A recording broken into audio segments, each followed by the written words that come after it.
Law सबके लिए same होता है, पर जस्टिस सबके लिए सेम नहीं होता। क्योंकि लॉ आसानी से मिल जाता है, पर जस्टिस के लिए और चीज़ें चाहिए, जैसे पैसा, टाइम, लैंग्वेज, कॉन्फिडेंस। सिस्टम मान लेता है कि सबके पास ये सब है। जो इंग्लिश बोल सकता है, जो लॉयर अफोर्ड कर सकता है, वो सालों तक डेट्स झेल सकता है, वो सिस्टम में टिक जाता है। पर बाकी लोग महज फाइल नंबर्स बन जाते हैं, इलीगल नहीं।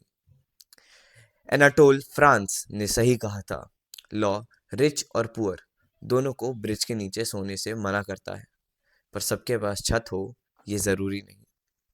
दरवाज़ा खुला होना जस्टिस होना नहीं होता। और न्याय क्रांति इसी बात को क्वेश्चन करता है, क्या एक्सेस सिर्फ एंट्री है या आउटकम भी। This is Lakshya signing out from Nyay Kranti, because the world's problem is ours too. जय हिंद एंड सत्यमेव जयते।